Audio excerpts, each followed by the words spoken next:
the Luka trade's a big evidence for why he doesn't have the basketball acumen. Because any team that just made the finals, you're trading Luka Doncic for Anthony Davis. All due respect, and all the other stuff that we got with it, like it just doesn't no, it's a disqualifying thing immediately. He should have been fired that night, honestly. And He had a I mean, prepared he's gonna statement to ESPN on the night of the trade. and like props to him on that deadline day with Daniel Gafford and PJ Washington coming in with Dennis Lindsey probably holding his hand.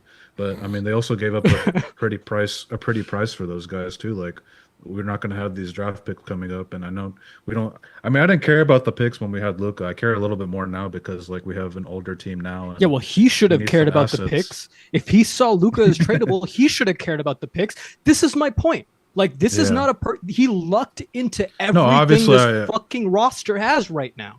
And he's Yeah. still in, like, this should be the last chance that Nico Harrison has as a GM in basketball. I don't care about his relationships. I don't give a shit how much D'Angelo Russell likes him. Okay? I don't care. He does not understand where the league is right now. He Like, is if he 5 years behind, and Yeah.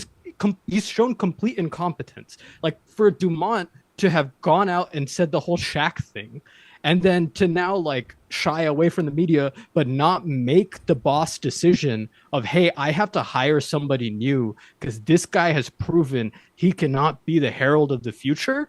That is what a good decision maker in business does. And I didn't think it was going to be this bad. But I think this falls on ownership. If he's here more than Definitely. this year, because they're not going to be a contender this season. I'm going to say it very All right, confidently. Luca Film Room. You don't think they're going to be a contender this year? They're not going to be a contender after this season. Now that like the win now stuff is like over and everyone's a little older, I expect some competence from ownership. And if I don't get it, I am never buying. I'm already not buying a piece of Mavericks merch. I'm not buying a ticket to a game. Nothing. It doesn't matter if they make the playoffs. Maybe if they make the finals, I'll buy a finals ticket. But I'm not giving this team any more of my money. I already give it too much of my time, to be honest.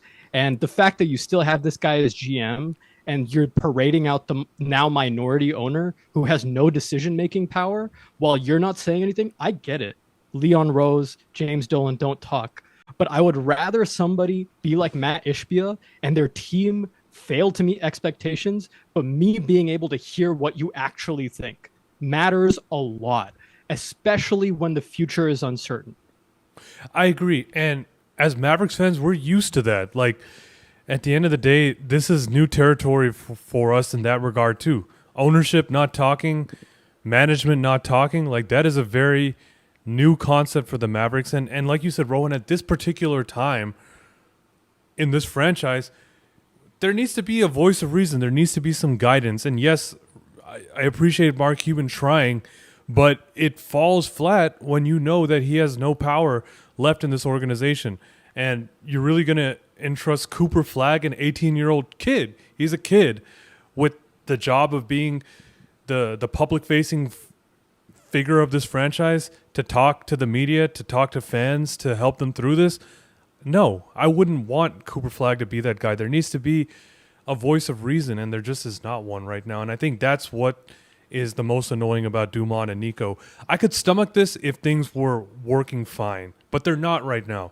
Nico was fine. But everyone thinks it looks fine. A lot of people think it's fine right now. So that's the thing. Like, it's not as bad as it was post. Maybe we It's need only fine because basketball games are not being played. Agreed. The second I agree. this People are team bored right without now. Kyrie hits the floor,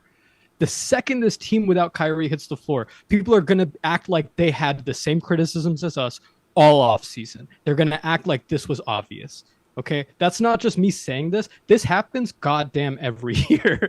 Like, I'm not even, this is boring to me now. Like, the Mavericks disappointing me is boring to me now. They need to realize they're on the ropes. Like, and that's horrible to think about with Cooper Flagg. Like, I don't know. The fact that Jay and Vinay, y'all were discussing how maybe this franchise will continue to rely on Anthony Davis and Kyrie Irving 2 seasons from now. If that's where we're at, this is a wrap, dude. Like, Cooper Flagg is going to have a difficult career, and I hate that. I fucking hate that. But they're not prioritizing things in a competent way. How am I supposed to be excited about the team? That's my question as a fan. Cooper Flagg? Well, you're not doing enough to get me invested in Cooper Flagg's future. They have 1 year to coast off of Cooper Flagg. We got him, shake our hand, say thanks. Like, they got 1 year to do that. That's this year.